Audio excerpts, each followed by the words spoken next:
Welcome to Pandora's box, baby. All right.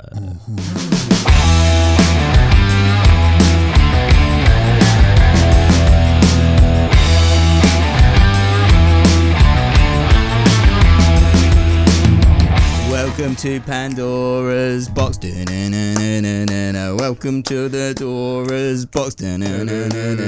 Welcome to Pandora's box. Welcome to Pandora's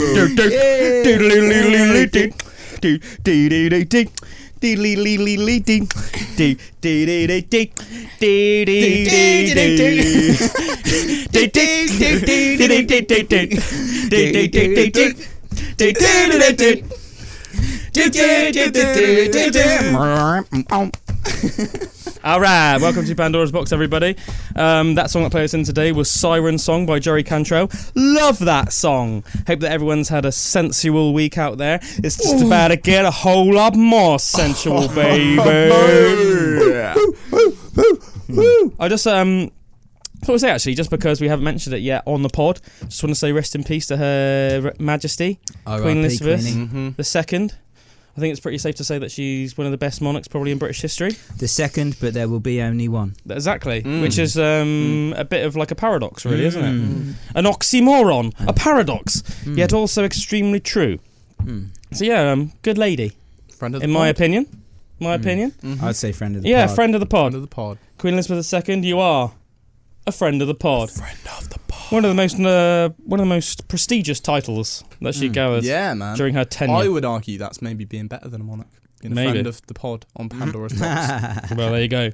Something to work towards. Yeah, it really impressed me with the Queen as well. Just that I remember that video that Jordan Peterson put out. That was a good video, man. Yeah, I really Thanks for sharing that, because I really enjoyed it. Yeah, that was really cool. And what he said about not only having like 70 years reign, but also with no scandals in that about her 70 years, but she never had any scandals. Yeah, exactly. Certainly, maybe a couple of her family did, but that's really quite a monumental achievement, really. Yeah, 70 years is a long time.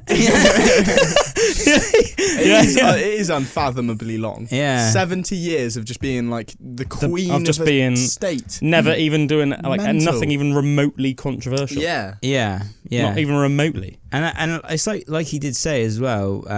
It's been amazing to have that monarchy in place for England, but it was because of how strong she the image and everything was of the Queen. But now, is that gonna last afterwards? Like how other monarchies around the world, there's hardly any left. Yes, like it almost like it only remained that strong because of the way she was. Yeah, and when it started, because it was a long time ago, things were different. Something like that probably couldn't be created now because it was due to its time as well.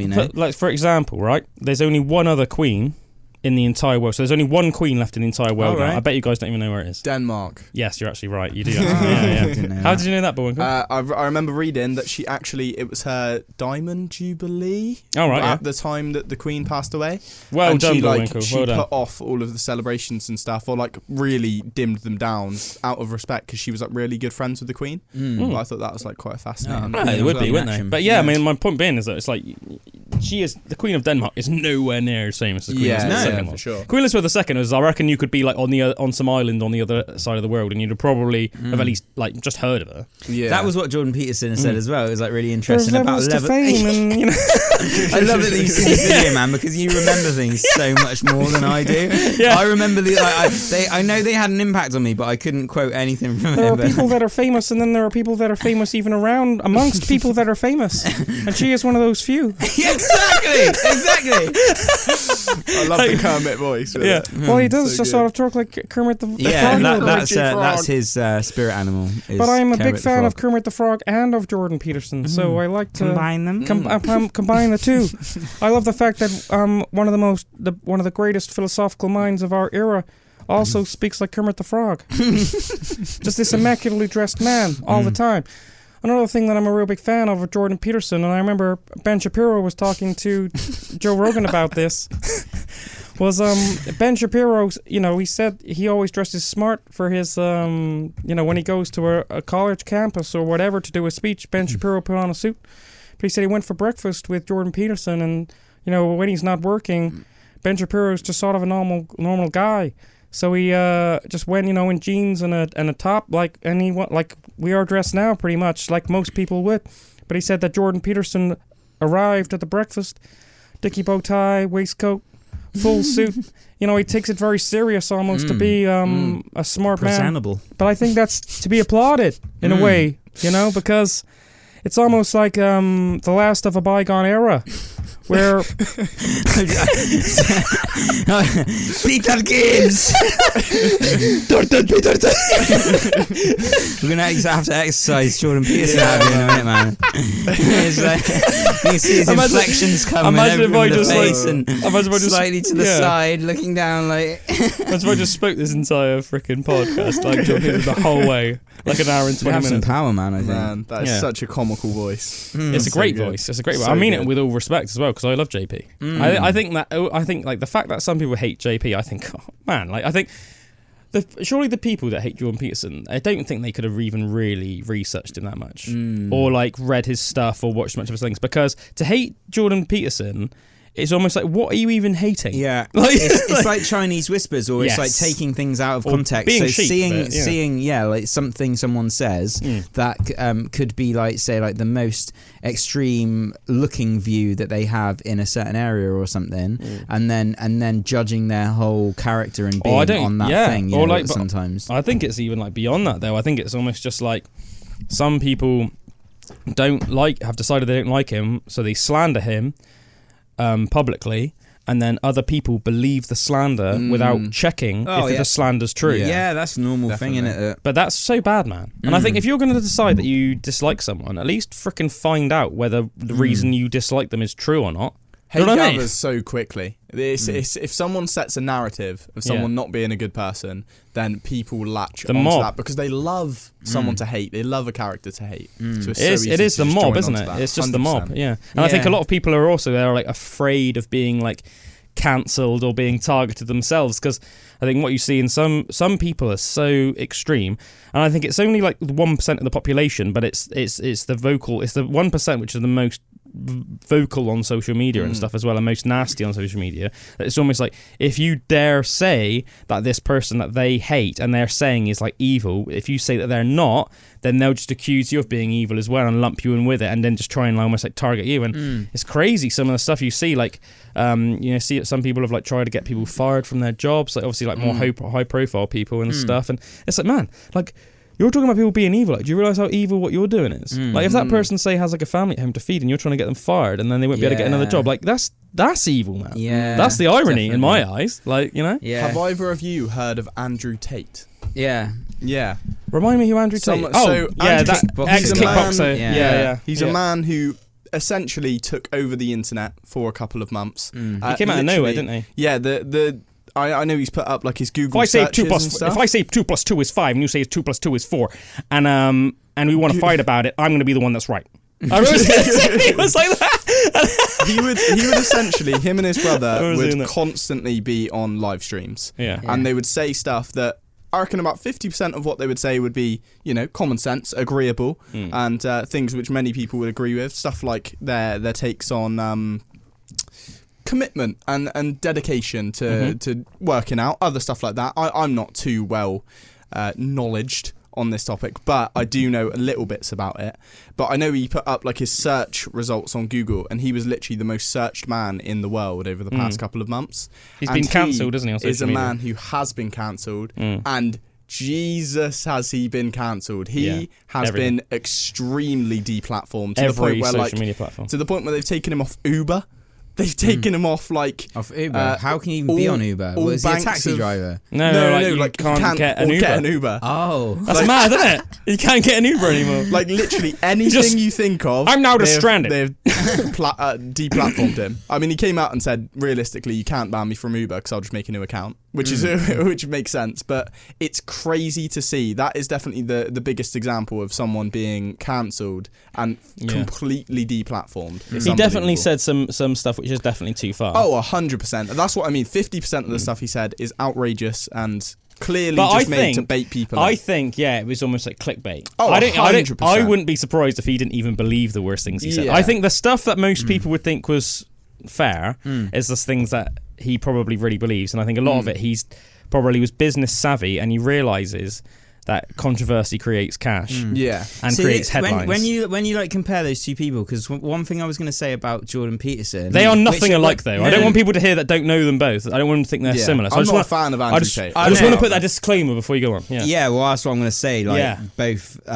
complete opposite in the way of thinking. So like, what was something that I don't know whether I really like, or sometimes it annoys me about Jordan Peterson, is he cares so much about like what other people like say and and stuff and think, which like almost sometimes, like I watched this thing that he writ, like he writ an article for like the Telegraph or some newspaper in England, and he just said about it, he's like, before I even start, I've had some feedback from people about like some of the things I write about are like really passionate, so I put in passion performances in the way I do things, but there's been some complaints about the way that I and I was thinking, man, you don't need to spend like 5 minutes at the start of your video like apologizing basically for the way that you've performed this thing, like what the content that you're talking about, that's what you should like be judged on, or like what's the important thing. But like he almost cares about what everyone says about him or thinks about him so much,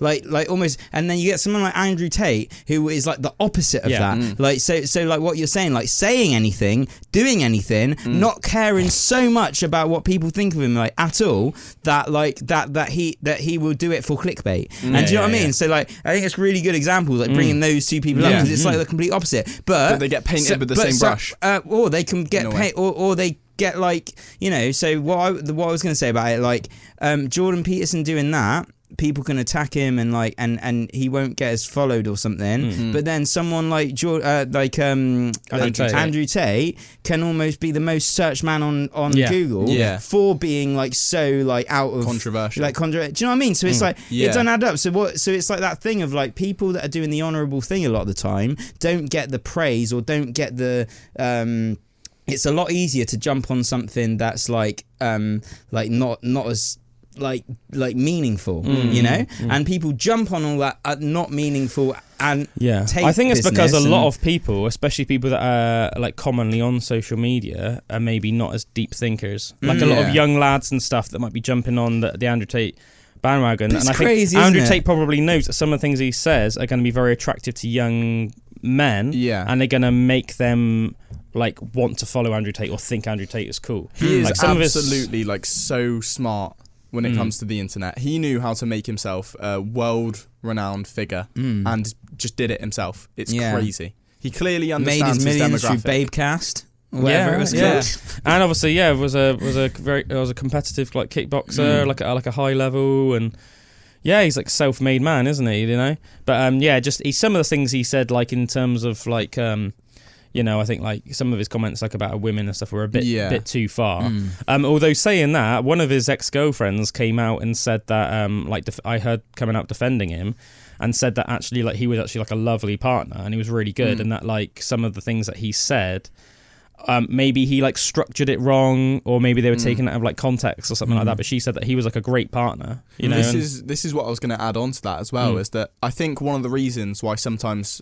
And this is what takes away the credence from cancel culture, because people get cancelled that definitely deserve it, and then there's other people who get cancelled because of maybe something they've said has been taken out of context, shoveled onto social media, and all these people that are on social media just swipe through and see maybe a 10-second clip of something someone said and go instantly, I don't like that person, and their mind at that point is then set. Right, we need to get this person off the internet. And that I feel like that's how the cancel culture and the mob really moves, is that a lot of it is from taking stuff out of context. Yeah, it's weird. Well, they do that. Yeah, they slander people. I mean, I think even with that Andrew Tate thing, I think the what I was talking about, where his girlfriend came out and defended him, I think it originated from a video that was going around. This was before he'd been cancelled, but people were trying to cancel him, and it was a clip of him saying that he used to hit his ex-girlfriend, and this is the girlfriend I'm talking about. So like, obviously millions of people saw this clip, hadn't actually seen the original lengthy version where like he's basically glorifying women beating, and then she clarified in the thing, and if you watch the actual original thing from that show that he did, which was like 2 hour long or whatever, is he was actually talking at the time about how him and his girlfriend in the bedroom were like into kinky stuff, and they would hit each other for like sexual pleasure, but it was like a mutual thing, and she enjoyed it, and she clarified that in the video talking about it and said that he was a lovely partner, but they were basically into like freaky stuff in the bedroom, like BDSM and that. You know, but they took this clip of him and they was like, he's saying, you know, he's trying to like promote hitting women. And it was like, no, it's like the show was like a late night show that was on, do you know what I mean? It was like wasn't no it because, Ofcom a video came out of him doing it with her. I have no idea. I think that was what it was. They were like doing it and a video came out of that, and then he must have been talking about it. But yeah, like you were saying, it was a thing where she then came out and was one thing I'll say though, you said that some people rightfully are cancelled. Like who? Putin's not been cancelled. I would say from the public's view of him, he has been. No, if you were to go onto Twitter, there's not a single good thing that would be said about him. Yeah, but that doesn't mean he's cancelled, does it?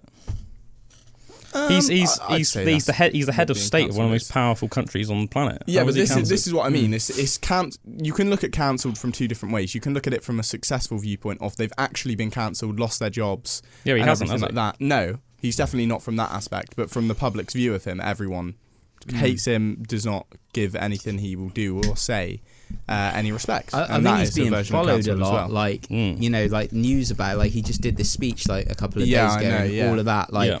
You can watch the video of him on YouTube, like giving his speech. So yeah, and I think what we were talking about being cancelled as well. It's like the idea, it's like trying to get people to like lose their jobs, so they can't, and not just lose their jobs, so they can't even get a job again. So they can't be on any social media platform. Basically, it's like ruining someone's life, isn't it? In a way, and like that, none of those things fall under Putin whatsoever. Katie Hopkins, then.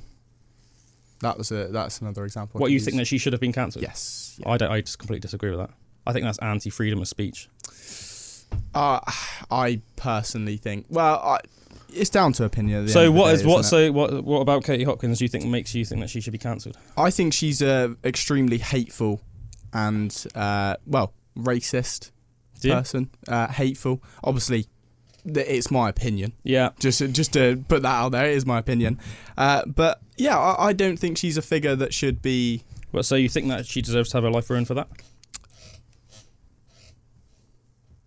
Yeah, I would say so. I don't think she is a nice person. I think that if you don't break a law, if you don't, as long as you haven't broken a law, I think that even if what you're doing is questionable, or that a large percentage of society don't agree with that, then that is a lesson for younger people and for people around you of what not to do in society. And if you get rid of these things and sweep them under the carpet, people aren't going to know what not to do in their lives, and it's important to know what not to do as well as what to do.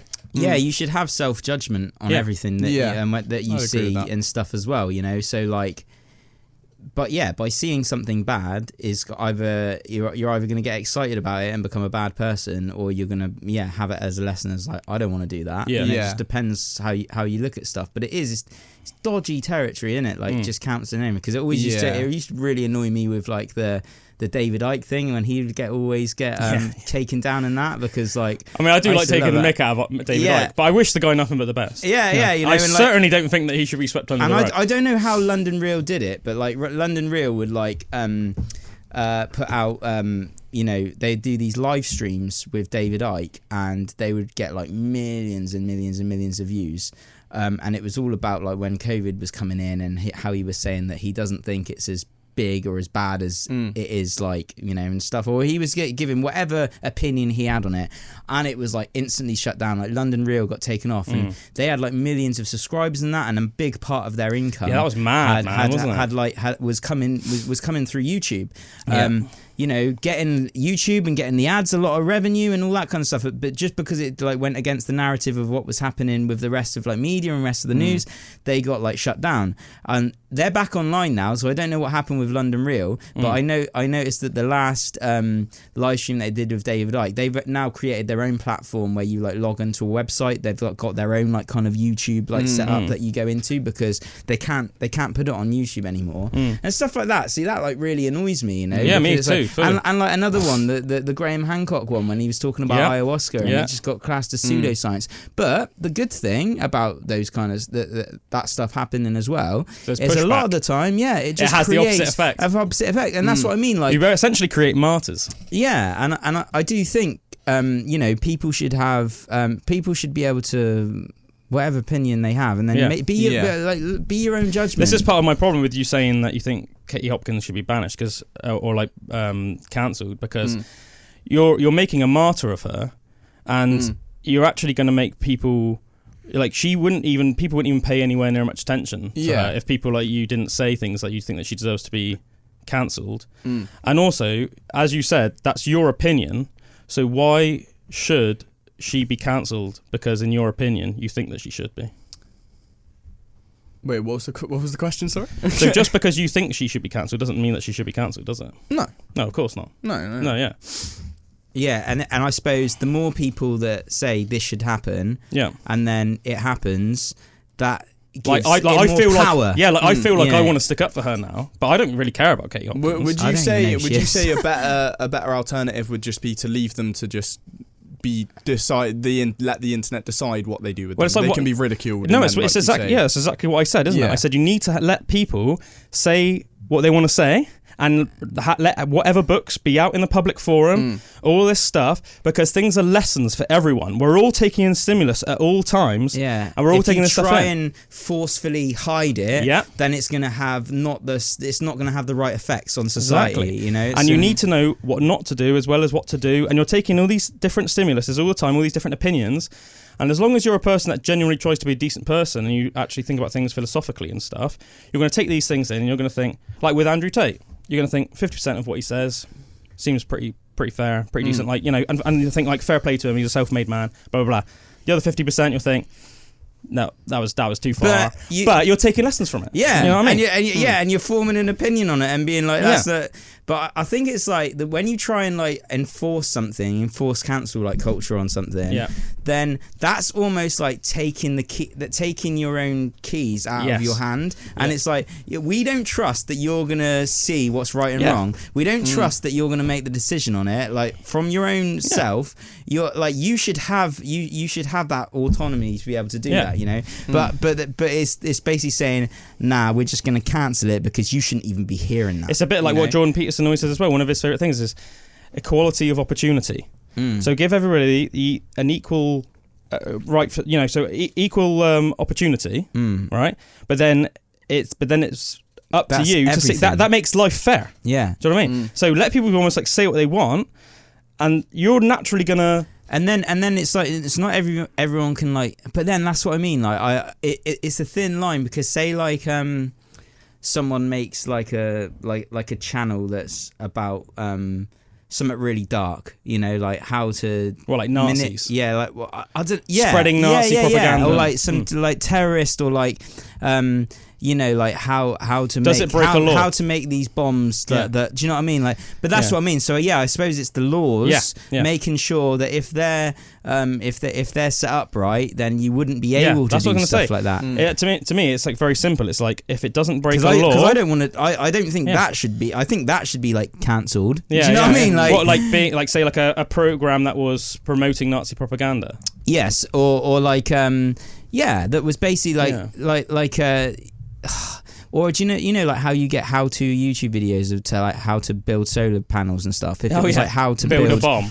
Yeah. Surely that must be illegal, right? Yeah, I don't I don't really know. But surely that must be. But then it's like with if you go freedom, that's like basically all that should be allowed as well. Like, do you know what I mean? It's like where to draw the line of what becomes like, you know, because there is definitely a line for me somewhere in all of that. I do feel, I don't know where it is, but something about like when you think of like some real dark stuff, like, you know, I don't even want to say anything, but just like the darker sides of humanity that happen, which includes enforcing like, you know, like horrible things on other people. If it's hurting other people, you know, then that's kind of where the line goes for me, you know, where it's like, do you know what I mean? Like, I think that's all like really like inciting violence. Yeah, or would that be able to like warp minds? But then again, a lot of the people that cancel people and stuff, they're also inciting violence. I mean, look at Antifa. There are people like that are like prime examples of people that try and cancel people, and they are violent mobs essentially. What's Antifa?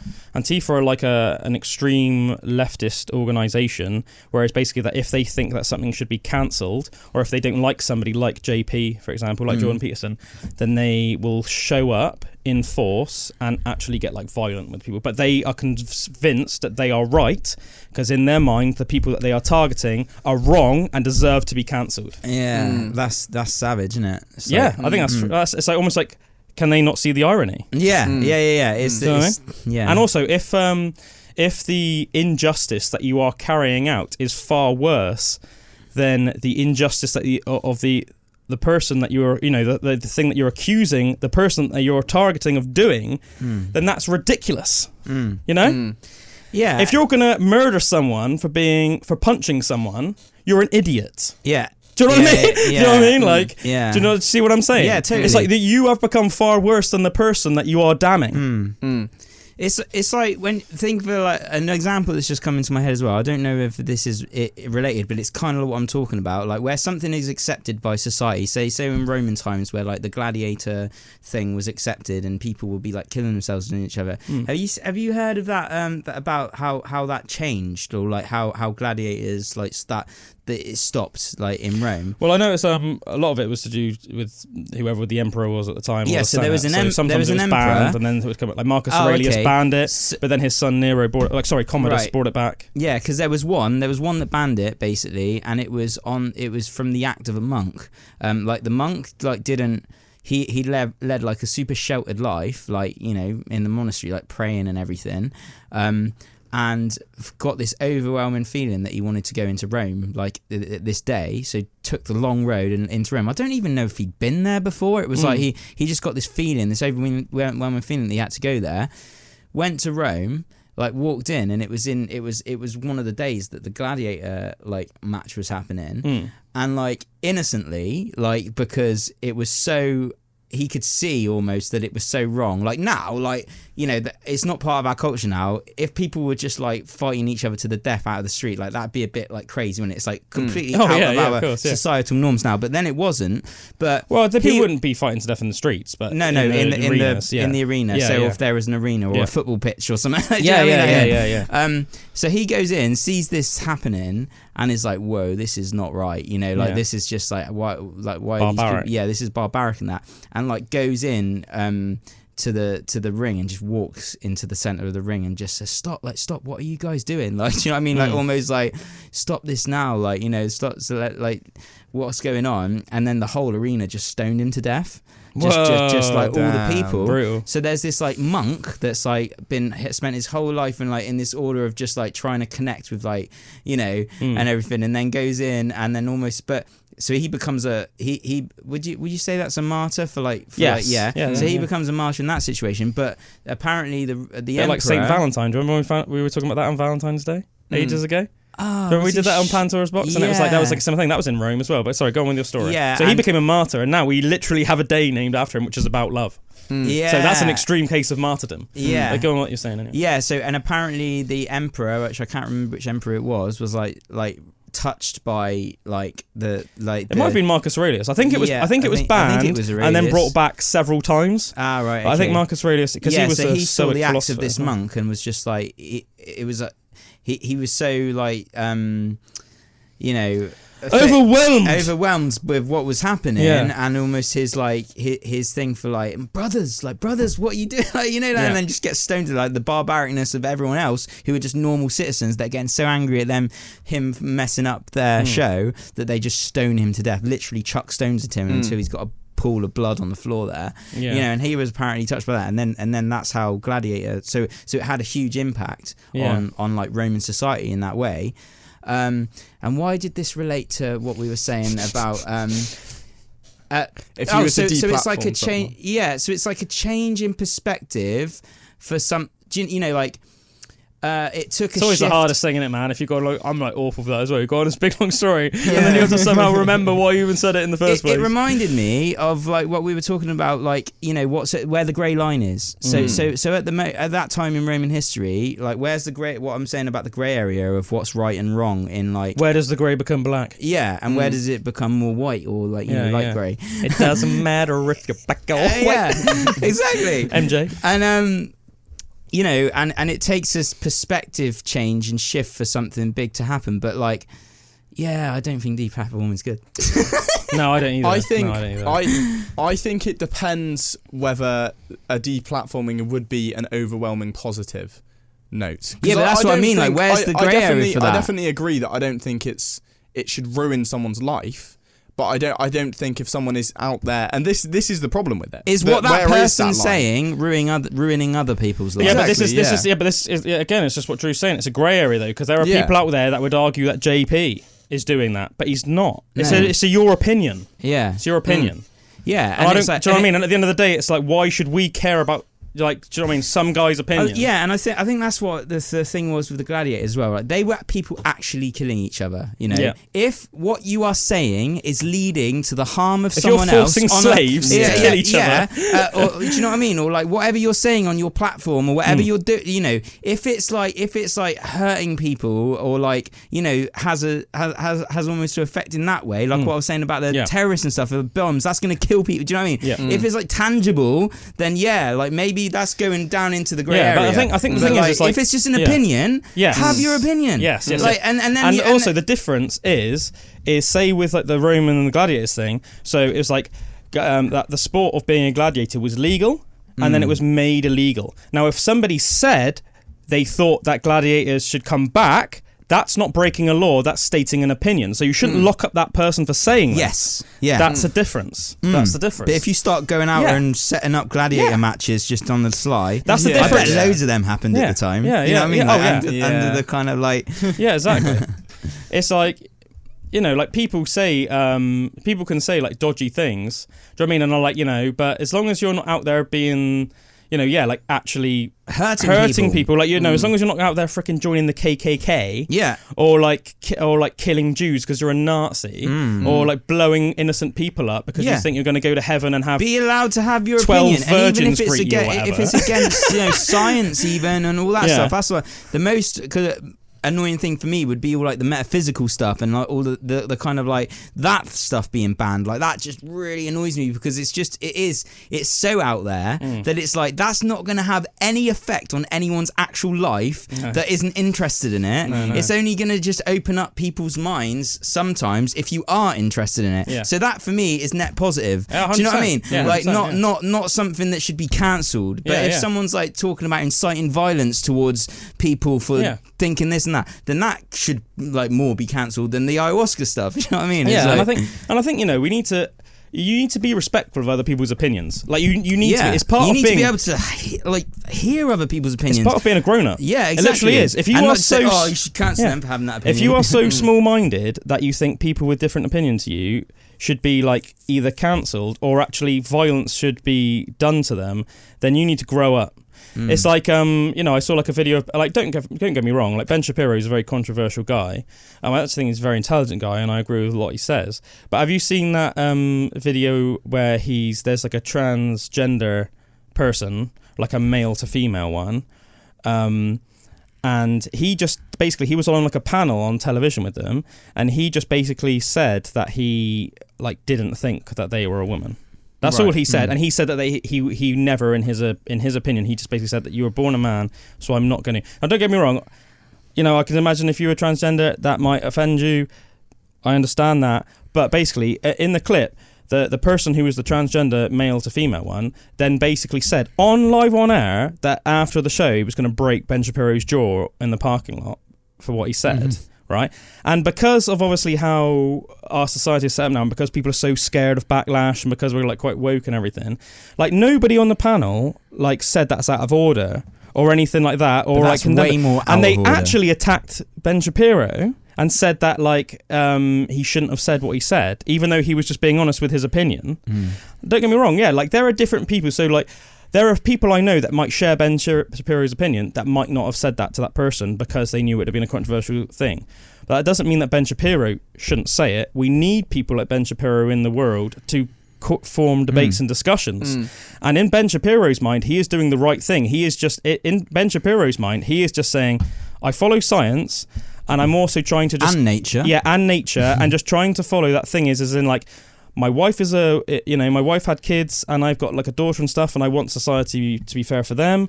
You're really going to start muddying the waters if you sort of stuff like that. And you need people like that to form debates. Now, it's not reasonable to say, I'm going to break your jaw after the show because you've said that. Even if you are a transgender person, it's not right. And if you think that is right, it really isn't, you know? Especially considering it's almost like the irony, like not, without being rude, the transgender person who was male to female, they clearly still had male features. Do you know what I mean? So let's face it, like, most men are a lot bigger and stronger than women. There are examples, and there are, I'm a big fan of, like we had someone like Rooter on the podcast last week, an amazing woman, super strong, high level athlete, amazing athlete. I'm a real big fan of loads of female athletes. But in general, and the thing is, female athletes know this better than anybody, men do tend to be a bit bigger and stronger. And it's almost like the funny thing is like the person that threatened to beat up Ben Shapiro was like way bigger than him, was like sat there way bigger than him, but almost like in a dress. Do you know what I mean? And it's almost just like the irony. Well, it's like, you could almost like see it as like a joke. Well, it's not a very like feminine thing to do to just like threaten to beat the crap out of someone. Just because, do you know what I mean? Like if like you were just there with like, I don't know, your sister or like Meg, and they were like, after this, for saying that, I'm going to break your jaw. You'd be like, what? You'd expect that from some big bloke called Barry down the pub. Do you know what I mean? Not from like some, Yeah, you should never have to force an opinion, force anything really, on someone else. On either like physical or financial threats or something like that. People debate them. Debate them and accept them. And it goes both ways as well. So like, no matter what your opinion is, it's like you accept that person is choosing to live their life in that way. More to them, Don't hurt anyone. Yeah, exactly. Don't go around saying you're going to break someone's jaw for having an opinion. Don't hurt anyone else. Yeah. You do you, boo. Yeah, that's exactly what I think. And I don't care what anyone's doing. You let people do that, but as soon as someone else starts trying to enforce something on you, that's when it becomes gets bad. My hair up. And you start realising, wait, okay, there's something corrupt going on here now. Yeah, that's not so. It's having it's almost like bullying. And I think that's what annoys me about cancel culture is the fact that it's like enforced. Yeah. And when someone enforces that, it gets me uneasy. I'm like, we can make our own decisions. Because it's like make our own. It's like this new form of policing that's enforced upon us. Exactly. And like you said about ruining people's lives, it's getting way more important now to have like a presence online, or actually all of that stuff. Like if you do, it's like a bank account. Like if your bank account gets shut, it's, you know what I mean? Like the control is in someone else's hands apart from yours. So if they turn the lights off, turn the electric off, like it's gone. It's not. And then you're like, how are you gonna live? Yeah. So that's quite threatening, It's a way of like society threatening you. Yeah. Like basically you must fall in line, or we're gonna ruin you. Oh god, and that really gets me. It's like that's not freedom. No, that's like anti-freedom, man. Yeah, because it's like, if we don't do that, then we're not gonna be free. Well, it's like even like you say about how ironic it is about going somewhere else and being violent to people that they think. It's like society is saying we want to make you free by making you not free. And this is the irony, and I think this is the thing. It's like I think clearly with both like me and you, Drew, we're like very, very liberal minded. So I just want to make it like clear, like I don't have a problem with anybody being transgender. Like as I said, it's not hurting me. No, you do what you want, as long as it doesn't hurt you, and as long as it's not hurting anybody else. Do what you want. I really don't care, right? People can do what they want as long as it's not hurting others. But when it gets to when it gets to the point where it's affecting other people, I might take issue with it. So, for example, I am concerned with transgender people in female athletics. Yeah. It bothers me. It's just that it's common sense. Yeah. Things are a lot. I think things are really super complicated out in the world, but they can be made like way more simpler by just looking at nature and genetics and common sense. And it's just a fact that like there's been like a lot of people that used to be male athletes that will rank like 75th in the world or whatever, and then they've transgendered. There's that swimmer, isn't there? I've seen. Yeah, and there was like a weightlifter as well, and then they've made the transition, and now they're like number one. And to me, what a kick in the face to these women. Like I have a daughter. Do you know what I mean? Like, I've always had women I've close to in my life. I love my mother. I love my grandmothers, and it's like I want to think that the women that I care about and I love, to think that they are not allowed on that even playing field, and that they might have worked all of their life for something and then been denied becoming a champion or winning because of essentially, because it's considered all right that a man can just transition and then be the best. Like the idea that something that's born a man can be the best woman, in my opinion, is insulting to women. Yeah. Do you know what I mean? Yeah, no, definitely. It's like that's to me, that's not anti-transgender. No. That's pro-woman. Yeah. That's like, it's like what's fair and what's not fair. Exactly. And you can see that by the muscles. Yeah, like height, muscles, everything. And I think it's like with Serena Williams. Is it Serena Williams as well? They said like, she's without a doubt the best female tennis player of all time. But like, if you put her statistics in like the male rankings, she would be something like the 170th best male tennis player, which just goes to show how much of a crazy difference it is. Yeah, do you know what I mean? And it's a reason why like we look, and it's not even just like women against men. It's like the reason why we have weight categories as well. Like, you're not going to have a heavyweight boxer fight a bantamweight boxer because heavyweight boxers are all like 6'5", it's the 6'6". reason like say like steroids and that are like illegal within, banned, because it makes it unfair. Performance enhancing drugs, just because it gives you an unfair advantage. Like, you can't have some 300-pound 7-foot guy beating up some 5'2", 150-pound guy. That's ridiculous. Yeah. Do you know what I mean? Yeah.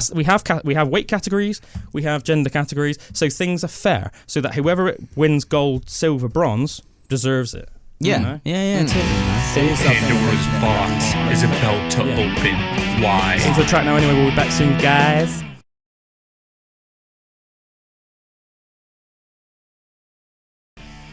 Beautiful but cold, just like my heart.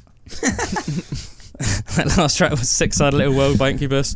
Before that we had Undone, The Sweater Song by Weezer, and before that Teenage Riot. You're listening to Pandora's Box on Aspen Waite Radio. What's up, everybody? What is up? We hope you're having a good day out there, whatever you're doing. Should we get in some facts? Quick fire facts, baby. Quick fire facts. Or maybe some not so quick fire facts. Oh my. Long-winded facts. Long-winded facts. We've got some cool ones. Oh, look at this. Scientists are working on technology that will erase all painful and scary memories from your brain. Oh, man. I don't know if I agree with that. It's mad, isn't it? Yeah. Is that a good thing? I don't know, but this is something that's being explored. But Philip Kellmeyer, a neurologist and head of the Neurotics and AI Ethics Lab at the University of Freiburg, has several concerns. High among them is identity. He said, targeting elimination or inception of memories for purposes other than medical treatment obviously entails huge ethical problems. Kellmeyer tells in verse, including the possibility for interfering with a person's identity or instrumentalizing individuals by using false memory inception to influence their behavior. While many of these painful memories do fade with time, particularly painful ones can leave a lasting mark in the form of post-traumatic stress disorder and make seemingly innocuous aspects of daily life difficult to manage. While it seems far future, the technology may be nearer than we think.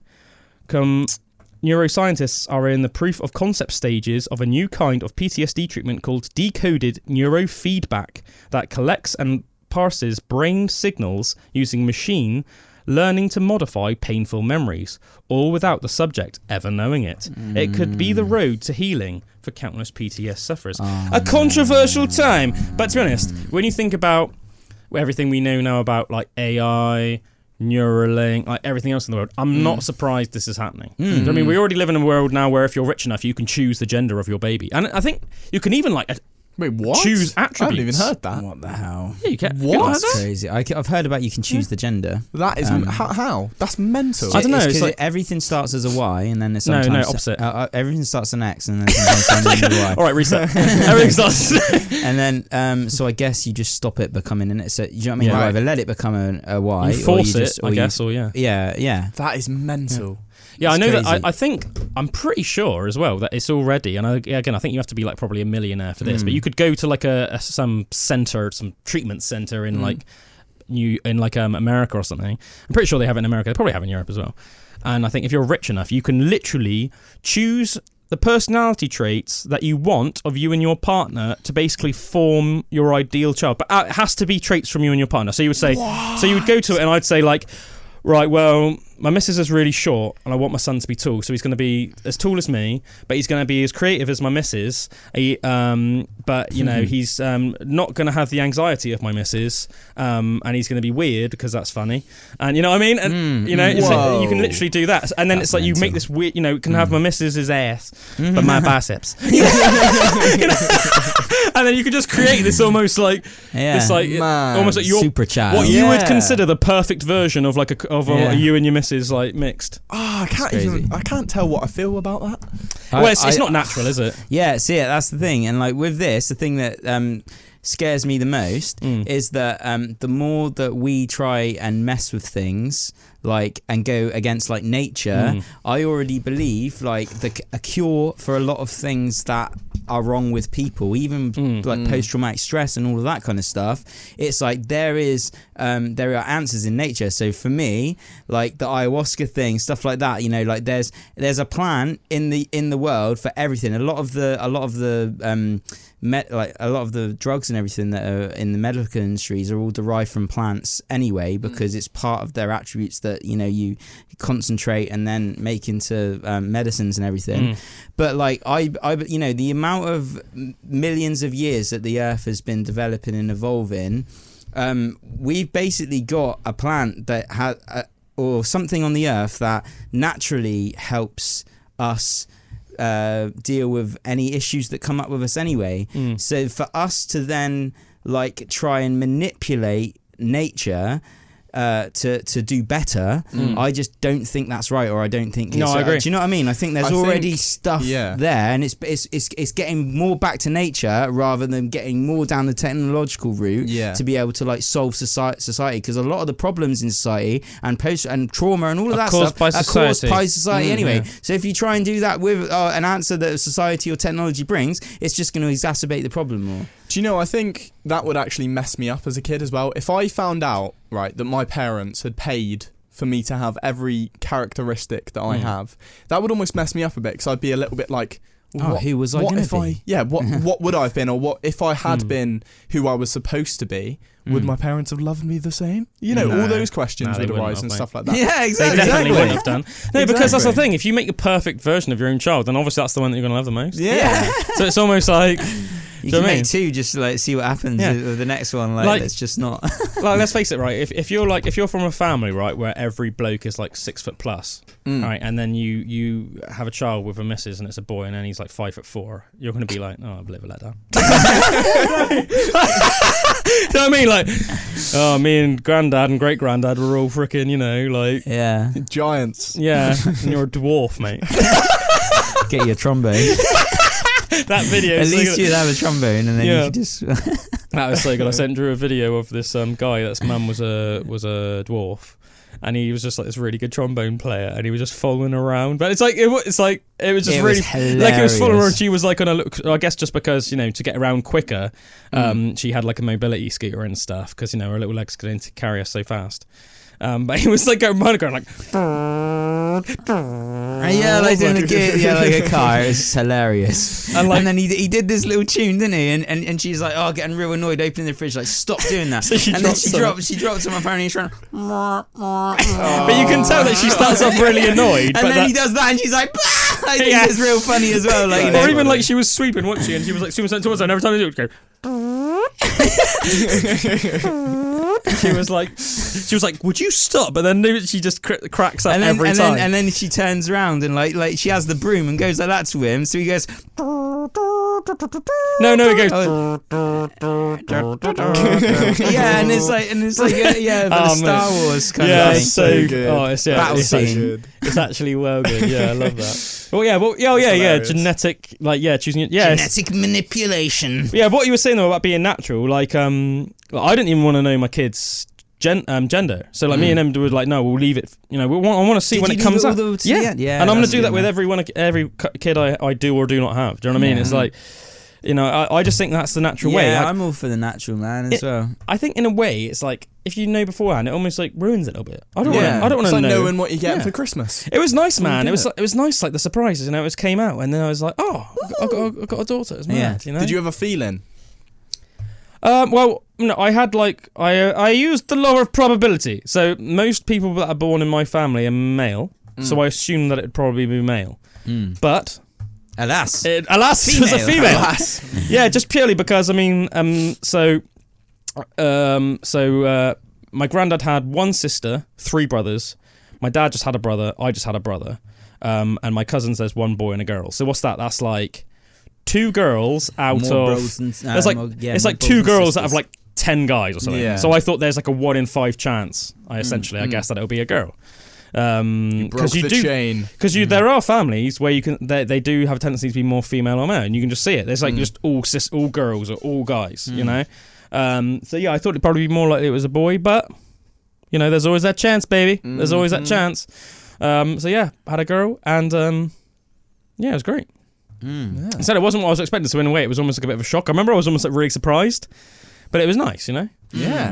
I was almost like a little bit concerned, purely from my own aspect, because I thought it'd be easier for me to raise a son than a girl, their daughter, because basically I know what it's like to be a guy, so I can be like, I can help you be a guy. I can't help a girl be a girl. I don't know what it's like to be a girl. I think amazing thing as a man, or what I can imagine with like a daughter, is that also a very natural masculine thing is to be like in the presence of a woman or a female girl, is to be that like that presence of safety for them, and that's a beautiful thing as well. So it almost it almost allows you to be like even more of a man. Yes. Do you know what I mean? Like in that role. you know, it like a natural like role in like the halves of like masculine and feminine, like that thing, and like that must be a beautiful thing as well. Like it's so you don't almost have to teach them anything. You just have to be the Rock. Yeah. Do you know what I mean? Yeah, and Dwayne I think Johnson. Obviously, there are some. I think at the end of the day, obviously, we're all just human beings, all just people. So obviously, there's still like, you know, like there is a lot of stuff that she's into, which obviously I can help her with and like, you know, give her like guidance with and knowledge on.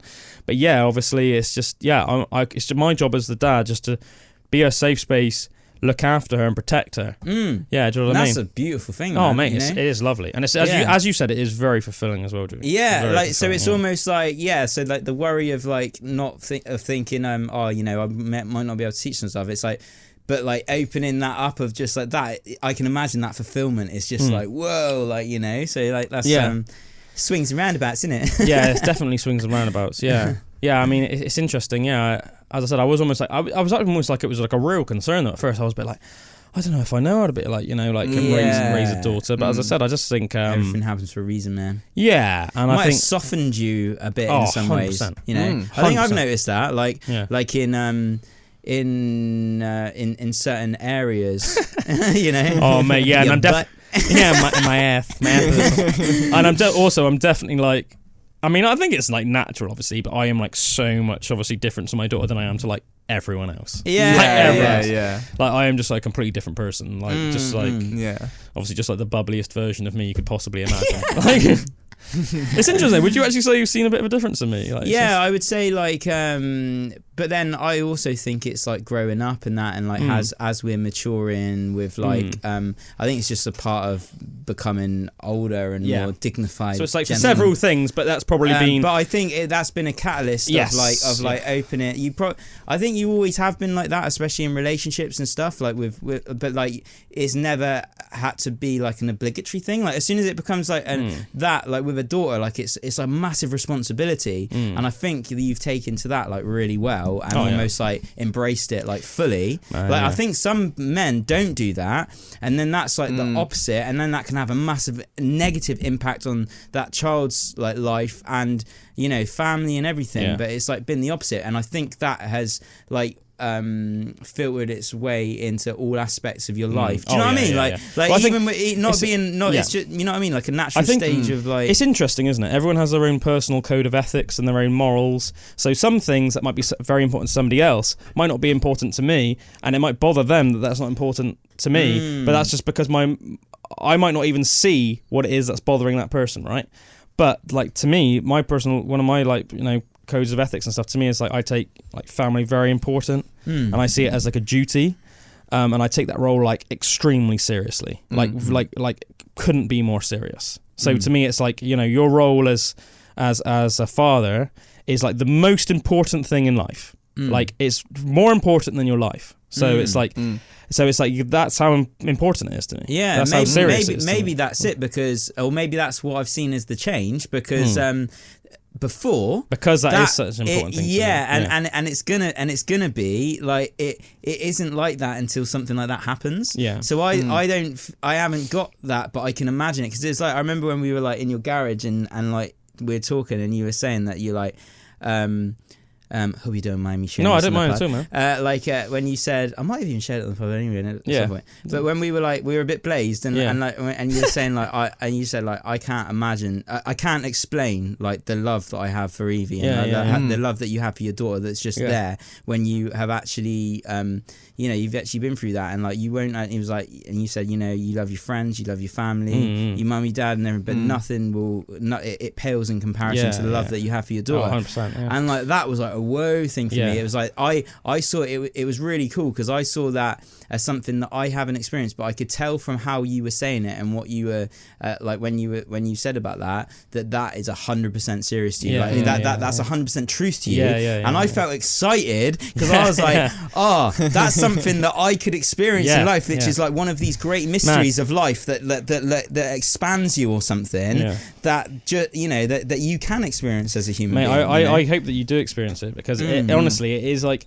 It's almost like exciting to me to think that you could feel like that. Yeah, which is funny, And it's crazy it might be a funny thing to say. And like love and stuff is such like a visceral thing that you feel, but you can't explain so much sometimes. Yeah, and like that's just cool. That's just an experience that you can have. It's like it's awesome. I know I've heard people say that it's like it's a thing where even up to the birth of your child, you don't even understand how that's going to be. But then the moment that does occur, 100%. Then it's just so shocking. I find it funny. I find it like do you know what I mean? Like how it is a thing. It's like, mate, I got lightheaded. An ingrained thing. Yeah. It's like it's ingrained into your biology and everything to be able to like. I remember you were saying as well, like, don't like when it happens as well. Like your libido will just like for a first few weeks or whatever. When So this is actually like this is a scientific fact as well. This isn't like an old wives' tale. So like when your child's born, your testosterone will actually drop.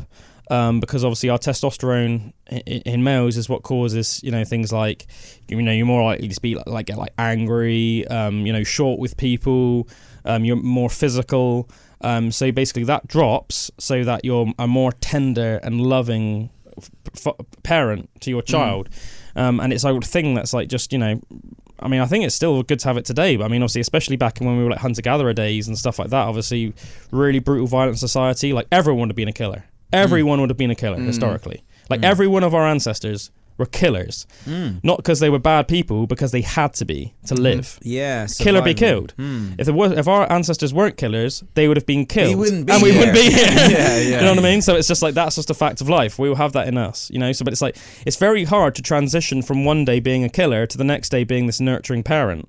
So I guess the science, like evolution, has given us this like this way of dealing with that. So it lowers our testosterone. Chemically and biologically. But I mean, I read even more recently, because I remember I read that ages ago, and I was reading a study, I can't even remember where, but I was reading a study more recently that said that even happens when you're around your kid. So that would like, so my testosterone will lower like when I get in the house tonight. I'll get more like, my testosterone will just go down. So I'll just be like a bit more like a bubbly, like, hey. I just go like, hey everyone. Come Daddy's home. Come give Daddy a cuddle. I love the idea that that's actually that's suddenly what I've just become like. Yeah, but I thought that's really interesting. Yeah, I can see it though. Like when I consciously think about it, because you don't think about what you're like moment to moment, day to day, do you? No. But when I'm around Evie, I'm just like super. Like I think, just like everything about me is just super silly, super bubbly. Just like ridiculous. Yeah, it's ridiculous. It's cool to think these situations in life can like have an effect that will like shape your life as well. Just like everything that you do, or just like being in relationships, not being in relationships, having kids, having pets, like all this stuff. It like it's just a thing that you think, oh yeah, I'll do that, or it's quite a normal thing, but it has like profound impacts on your life. It's cool. I think it's like obviously we're talking about JP earlier, but I think like what we were talking about what why say we're fans of JP is like one of the things obviously he teaches about like if we are going to be a decent society and like to be a decent human being, like you need to take these responsibilities serious. It's the fact that when that say for example men aren't taking their roles as fathers as seriously nowadays, which is causing the society in the West to become worse. It's like a statistical fact that fatherless homes leads the children much more chance of them ending up in criminal activity, much more chance of them having emotional and mental instability. Do you know what I mean? It's almost like you need that balance of a mother and a father. You need the feminine and the masculine. It's like balance is so important in life and everything. Yeah. It's that yin and yang thing. Like there's only so much a woman can teach you how to be a man, or a woman, and not even like say a man. Like say if you if it's like an environment where it's like a mother and she just has 2 girls, like it's almost like that's really hard on the mum. That's really super and hard. Like I said as well about that presence that you have of like the Papa protector. Bear. Yeah, that I think is a really important thing. It's like a backbone. And for like an impression to be made on that child so that they know that the world is safe. Yeah, because if someone doesn't have that, then I don't know, but I wonder what the correlation is between like women who don't have that to then what like struggles in society at a later date. 100%. I don't know. Do you know what I mean? And I have like nothing but the utmost sympathy and respect for like say single mums who raise kids without a father, and they have to work, be a sole income and bring up kids all at the same time. Like I honestly don't even really know how they do it. Like not like kudos to you, all you ladies out there, if any of you are like listening and watching, because that is crazy. Like your job is like that's like the hardest job on the planet. Yeah, it's like the hardest job on the planet. Like, and as I said, like it does. I find it hard almost not to be judgmental. That's how important it is to me. But it's because I believe in this stuff, and as I said, like people like someone like Jordan Peterson's principles. It's like to be wishy-washy about that, or to think that you can just have a kid. Wishy-washy about anything. Like, so especially and just in a not take it seriously. Yeah. Be an absent father. Like man, you sort yourself out. Yeah, you're not the child anymore, so you don't have the right to act like the child anymore. You're the dad now. And it shows from what you were saying about like the testosterone dropping and everything. Nature intends for the father to be around. Nature intends for them to be that, that person in your child's life. Yeah. Well, it's like, that. Yeah, even when we were like, you see it even with like Neanderthals and stuff. We know enough about their societies to know that they were like tribal societies. So there would have been roles, regardless of how that society was set up. There would have been like female roles and male roles, and the grandmother would have had roles. You know what I mean? And then like the grandfather might have been like a shaman, and then the grandmother was like this matriarchal figure in the society, and the aunties and the grandmothers would help the mother raise the child, and so that the father and the uncle could go out and hunt the mammoth or whatever, or fight off the bears at night and think, but it's true, Yeah, totally. So it's like, it's very hard, and I think it's one of the things that it's hard for people to live with nowadays, and it causes like, depression and stuff like that. So I can imagine if you were, say, a single mum, it's like, but it's too much really for one person to take. It's if you live 100 miles away from your family, say like your mother or any help, or if for some reason you don't have a family, let's face it, unfortunately, there are people that unfortunately say their parents have both just died by the time they're 30. It's horrible to think, but it's just sometimes that's the way it is. And it's like, so if you aren't in a position where you have parents or grandparents around to help you, and your partner has just up and left, like that's completely unnatural. As I said, we were almost like evolved to be in a society where there would have been help. One of the things I think is really nice about obviously your mum, Drew, is where obviously she lives in the same house. I know she's down in Cornwall a lot, but whenever she's up from Cornwall, obviously she lives in the same house as your sister, who obviously has 3 kids, including Danny's first child.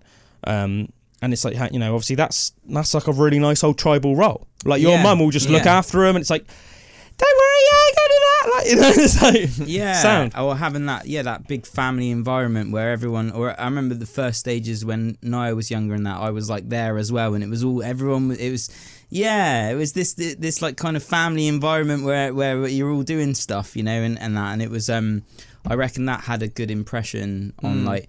It's not so much now, and like I think I need to go around there and spend a bit more time stuff because I don't hardly see them as much now and everything. Yeah. But they've got their own setup and that. But what I was thinking about when you were talking as well is like, what we were saying about society now, how it's changed in technology and just things are developing. So a lot more different family situations are just like happening now where there is single mums, and whereas before that probably wouldn't have happened so much because it was. Because of the situation of being in a tribe, if it went like that, you'd probably die. You'd probably not survive. So people needed to stick together more. Where society's becoming more free and things are getting easier, things are getting safer, it's branching off for these different like family situations and everything. But I also think that it's making people like not want to take responsibility more. The easier things become, the less you want to take responsibility. You almost just want the easiest thing. You almost feel that you have the right not to be responsible. Yeah, and it's like people do the easiest thing, not the right thing. And that, but like, the more you think about these things, and like it's like responsibility is so important, like that, in family situations and just in your life in general. But a lot of the times we just want to, and I see it in myself, I want to do things that are easy, right? But then that everyone can does. There is a human instinct part of it that is like that, of course. But it's like you say, balance is so important. You need to see when that is having a negative effect on you. Do you know what I mean? Like, it might be a bit harder to do the responsible thing, but you're going to gain so much from doing that responsible thing. Well, it's like, and it's like you can do the right thing or you can do the easy thing. And it's tempting to do the easy thing, but the right thing by definition is the right thing to do. You know what I mean? So it's like, obviously that is a thing you should do, even if it's like, if that's an inconvenience to you or it's a bit more effort, then it's like, but you got to do it, man. And the more you're in tune with like yourself, like the more you can hear your conscience or that part of your thing that is the anchor or is the compass of like right and wrong. Like, what's right and wrong, in a situation, and it's like, how much can you ignore it? And that's what like Jordan Peterson says as well, like when he says about the actual effects of lying, what they will have on you, on your mind. It basically says it will make you crazy. It makes your personality fractured, and like, but that I think it makes you hate yourself in the long run. Yeah, as well, and when you go against unless that you're compass, because I see like right and wrong as like lie and truth as well. Like, you know what I mean? Like they're kind of one in the same. They definitely run around the same sort of line. Yeah, so if you choose to do the easy thing or say like the not right thing over the right thing, that's almost like lying to yourself. Like they're things. So the more you do that, the more of an adverse effect that it could even have on your brain, and like what lying would do to you and your personality and stuff. Yeah, definitely. Crazy. Yeah, I just think I do think it's funny. Do you know what I mean? Because obviously it's not like I'm one of these. I was like one of these super Christian people or something that's like you shouldn't have children out of wedlock or anything like that. But at the same time, I think having a child, or even the possibility of having a child, is like a very big deal. And that, as I said, the moment you do knock up a woman, then that's it. Whether that was meant to be or not, that's your responsibility then to take that on, full frontal. And I think it's like really good actually that, say, our grandparents' society was almost like set up in a way. I'm not saying it's the way like everyone should have to live their life by it, but I do think there's a beautiful simplicity, and I do almost like see like, that's why society was set up like that. That when our grandchildren would have been kids, it would have been like, get to your like teenage years, if a guy asks a girl out, she likes him, she'll accept. They go on a couple of dates. 3 months later, they're married. 9 months later, kid. Oh, mine, man. Yeah. Exactly. And it's like pretty much everyone's grandparents were like that back in the day. Do you know what I mean? It's that creating that environment, because everybody knew that's what you need to have a successful family. And then you have your kids. And I'm not saying obviously that means that everybody that was a product of that environment came out this like super civilized person, but I think in general they did. I think statistically probably it was like 80% of people that were raised in those homes, if I'm just taking a guess, would have probably ended up like a very together, well-adjusted productive member of society. And I think whereas nowadays it's far more common for people to grow up in either fatherless homes or even if homes where maybe your parents aren't together, it's leading more possibility for fractures, people having issues down the line. Whether it's like issues, maybe you can't almost like have a functional relationship because your parents had such a dysfunctional relationship that's somehow imprinted on you. So many different things. It's changing society so much, and I know society is changing for lots of different reasons, but there's a massive part of it. I think I think we're living in a very confusing time. A very crazy time. It's all over the place, man. I think it's like almost like there, as I said, there was a beautiful simplicity about sort of the era that our grandparents grew up in. I think things are getting a bit too complicated. I think so too. That's one of the reasons I love going to places like the Isle of Man, like where my granddad's from, because it's like it's just a very simple place. A nice little break from the outside world. I mean, that's like, there's not too much like stimulus or anything. Do you know what I mean? It's not like information overload. I feel a bit like that in modern society sometimes. You're like in like the middle. Say if you're in the middle of a city, you're just surrounded by freaking thousands of people, and then your phone's going off, and then at the same time someone's trying to talk to you, and it's like, how are you supposed to keep up? How's your brain even supposed to keep up with that? And it's like when we were talking earlier about all these, and you're saying about these people getting cancelled and all of that stuff, and like how much of a hoo-ha it's been on social media, and like I think the woman, like I hadn't heard of her and stuff, and I was almost like, I'm glad I haven't heard of her. Do you know what I mean? Like, which one? You said you asked Nathaniel if you think she should have been cancelled. But I kind of like, I feel quite detached from a lot of that because if I go online, then it's very specific things that I look at or go to. But you can get so caught up in that. That's the way you are is a good way to be. Yeah, 100%. But I mean, I do get obsessed like with like the crypto stuff. And I do think you should have a good general awareness. I think you need a certain level of it. Yeah, but I do also think it's probably good to get just be balls deep in the things that you like as well. Yeah, nice because it could have. Yeah, sorry, man. Yeah, no, I was just gonna say it's nice to have an awareness that even though it's so easy to get brought into that isn't the entire world. But it's so easy to let your mind think, oh, everything online, this is my life, this is life. You should be like, in reality it's not. You have your interests, your hobbies, and your family, and that is your life. Yeah. Like, and then it's like what's going on in the wider world, like almost like keep an eye on it, but that's like should be like 1% of your brain's attention. Length. Yeah, it's like 1% of your brain's attention. Whereas you see some people are so caught up in the news and the media and stuff, it's like 50% of their lives. It's like, man, you need to take it's a like the balance thing. You need to chill out. Yeah, and like when we were talking to Bernard earlier about the economy and all that stuff, like there's a part of me that's being really drawn. I do want to learn more about the global economic like structure and all that, because that is almost the way that it's the way that the world works. So the more whether we like it or not. No, exactly. So for a long time, I've always like been so annoyed by that, like that I wish society wasn't like that. Me and you both that I just like ignore it. Yeah. But there's a part of me now that's wanting to know more, because I feel that the more I know about it, then more I'll know how I can fit in there. Like, and the more you can set up your life, so that you can do whatever you want. Exactly. But especially when you see someone. The less I know about it, I still am not doing what I want. You almost end up like a victim of society. Yeah. Because you're forced to play the game. That's it. I don't want to be a victim of society anymore. You're like forced to play the game because you don't know any better. Yeah. Yeah. Or you see someone like Sandro, and it's like, my old man takes the mick and he's like, oh, here I am with the 174th richest man in the UK or whatever. And Sandro's like, oh, here we go. But it's like, he's such a nice guy, but he's like just learnt his stuff so much that, he has a supreme understanding. Yeah, a very hard-working guy, don't get me wrong. But I mean, at this stage in his life, he's reaping the benefits. Do you know what I mean? And that's it. If he wants to catch a plane to frickin' San Francisco tomorrow, he's going to catch a plane to San Francisco. Yeah, tomorrow. man, it's that. He's his own boss. Yeah. Mm-hmm. He could just buy a freaking apartment there while he's at it. It's like that's fair play, man. It's like fair play. It's like setting yourself up in the world, like so that you can, like, it's like.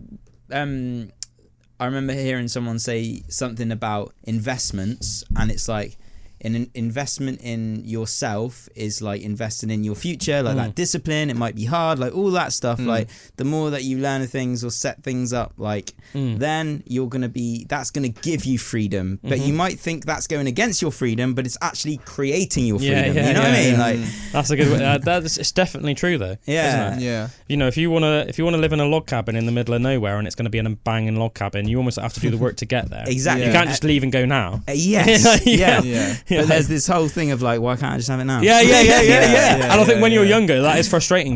Mate, super to me. Yeah. Almost like mind-numbingly frustrating. Yeah. You know? And that's it. And for the whole first part of my life, it feels like that's what I've gone through. But now I'm like, okay, there's some things to learn so I can set myself up to not be like that. Yeah, and I think as well, you know, you need to have like a good mixture of circumstances in life, but obviously it's like you need to set yourself up for those circumstances as well. So like, you know, you look at somebody like Joe Rogan, who lives like a very enviable life, but it's like he has earned it. He has also been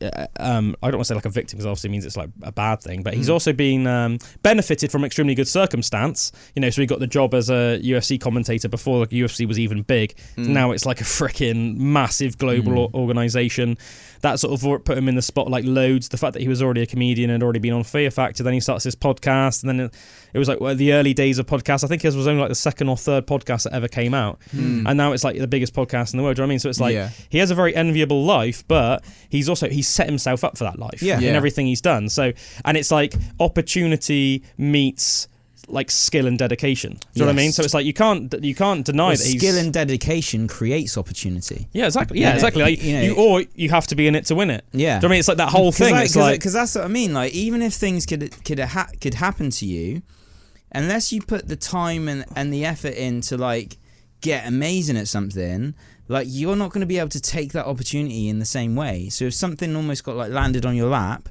like, and you were like, I'm going to take advantage of that, it'd be like almost a waste to do it, because you wouldn't be. But if you've gone through all this hard work and then that opportunity comes out, it's like you're ready for that and you're ready to smash it out of the park. You know? 100%. Yeah. To bring it weirdly full circle, that's one of the main things that Andrew Tate used to preach, was that he would say he's done all this work to escape the matrix of the media and phones and social media, like we were saying. Then he became the Matrix. Yeah, and was allowed to leave the Matrix, which I think is a thing which is what got him a lot of fans, because like you were saying, as at a young age, it's so desirable to just quickly be able to leave that world, that he so quickly enticed people in and was like, join my Hustlers University, which is the like little program that he started and people pay for, which I think now makes him all his money, because people see his life and see that he has managed to leave the normal lives that everyone else would live, and they envy that and they want to join that quickly, which is why they join the Hustlers University. But it sustains him business wise. Exactly. Yeah. It's interesting, but it's like, you know, with like the Joe Rogan thing, I've heard him say on his podcast before that he had to stop playing computer games. Oh yeah, because he said that he became so addicted to playing Doom that he realised that it was like all he was doing. So he said it was like a full blown addiction. He said that he thought the game was so amazing, he would realise that he was spending like 10-12 hours a day playing it. Obviously, when you factor in sleep as well, that's like all day. Yeah. That's so it's like. So he said that like that was almost like he had to overcome that. But think, if he took the easy path, the easy option would have been was it was like, I like doing this, it brings me joy, so I'm going to carry on doing it. That's the easy path. If he carried on doing that, nobody would know who Joe Rogan is now. Who'd never got into the UFC, who'd never been a successful comedian, and he wouldn't be like. I mean, his Spotify deal alone was like 100 mil. So he must have. When you bear in mind his pay from the UFC, his pay is like a, you know, in America. And what the podcast? Oh yeah, so that's the 100 mil. But also the YouTube clips and stuff like that. Like he must be ungodlily rich, rich. You know, it's like like you know. So now, what does he do? Right, he literally picks and chooses what UFC events he does. So he doesn't even do like one a month anymore. Really, he probably does like 3 a year. The ones the ones that he specifically wants to do. If he's really excited about a fight, he'll do it. Other than that, what does he do? He does 2 or 3 podcasts a week. And he spends the rest of the time fricking bow hunting with someone like Steven Ranella or some of the best hunters in the world, which he's met, doing some jiu-jitsu. Which he's met through doing his podcast. And if he's not doing that, he's just living his ideal life. Yeah, rolling the mats, doing his jiu-jitsu, working out in his home gym, and just enjoying spending time. Tank. Yeah, doing DMT, smoking weed, you know, cooking his hunted elk on his grill out in the back of his fricking, you know, 40-acre estate in Texas or whatever, and just chilling out with his daughters and his missus. Texas, man. I love Texas too. I really want to get to Texas Austin. Rattlesnake, Stone Cold Steve Austin. Austin seems like a real cool city. Oh yeah. Whenever I like see and hear about it, I'm like, I need to visit there one day. Dallas, Texas. Yeah. So many cool places in Texas. Yeah, I'd definitely like to live. I'd rather live in like the not so deserty part of Texas. Yeah. It's huge, isn't it, Texas? Is it the biggest state? Bigger than England. Yeah, I know. I remember hearing this. It's the second biggest state. Drew knows what the first one is. Alabama. No, Alaska. That's right. Yeah, Sorry. Nice. Yeah, I remember just randomly that you knew that ages ago. Oh, right. It was actually round your old flat. Oh, yeah. And I remember that Chris Redjam asked you and you just got it right. And I remember that thinking, that's cool. And then I just got it wrong all these years later. Well, yeah, well, you did get it right, but it just took a moment. Yeah, You needed to wipe away the cobwebs. I had to remember that I remembered. Yeah, rather than just saying a word. Don't worry, bro. Don't worry, man. Speaking my language, man. Yeah. It's like someone asks you a question like, come back in 5 minutes and I may or may not be able to answer. Yeah. But I just need to like try and search the vaults of my brain. Yeah. I'm like an old man lost in like a key. frickin' maze of information. Do you know what I mean? That's what my brain's like. Yeah. And just hopefully I'll be able to find the right filing cabinet with the information. Yeah. That's how I almost like see it, you know? The worst question someone can ask me is just, so what's new in the world of Drew? You're like, what did you get up to the weekend on a Monday? What have you been doing then? What have you been doing this week? It's like, oh man, don't ask me that. I don't know. Don't ask me that. Breathe. I think to people like have the like. I was just thinking like it throws me so much that question because your dad does it quite a lot on his radio show with me. And What have you done recently then, Drew? Yeah, and I'm like, yeah, well, yes, Nothing. and it takes me a few moments to just think of anything to say. Just make something up. And like. Made sweet But love. it's like, oh baby, Sweet sultry love under the moonlight. I wish. I turned the heating up real hot just so I'd get extra sweaty. We had ultra sweaty love making sesh. But I think do people just have like locked and loaded at 24/7, just like banging answers to that, just like all the time about their life? You know what I mean? It's like maybe I just need a more interesting life. I don't know. It's a question which can make you hypothesize about your own life, can't it? If you get that question, you're like, God, am I not doing enough? I don't think it's that we're not doing enough. I think it's just our memory's real. Yeah, I know what you mean. Yeah. Short-term memory, anyway. Like I was thinking long-term like some memory. things I remember in almost like startling detail from a long time ago, but then like the other day not so much. You know. Funny, innit? Anyway, should we wrap it up? Life. Yeah, I think Should we wrap up with the flows of life? Shall I say one more random quickfire fact just to play us out? Another fact. Let's just get us one ready, shall we? The final fact. The final fact of the day. Final fact. The oldest bar in the world is in Ireland. Archaeological records have found that the walls of Sean's Bar have been around and serving since 900 AD. There are records of every owner of the pub back to its 10th century founding. It opened 1100 years ago. In the 1970s, construction workers found that one of the walls was made with daub and wattle, which is an early building compound utilising wooden strips secured with clay and mud. During the renovations, coins as old as 900 AD were found, proving when the ancient wall was carbon tested. The discovered coinage was minted by landlords, who used them for barter with clientele. Though the coins and the majority of the wattle and wicker wall are now housed in Dublin's Irish National Museum, a segment of the ancient construction remains, enhancing the experience for visitors harbouring a thirst for a side order of history with their Guinness or traditional Irish whiskey. Ooh, that's there we go. I'm going to go there for a drink now. Go to Sean's Bar for a nice pint of Guinness. Oh, lovely. And a nice single malt whiskey. Oh, yeah. See you later, my little leprechaun. I'm going to play you out now with Graveyard Sun by Green Lung. And next up we got Chris Redjam, who's a crazy fecker.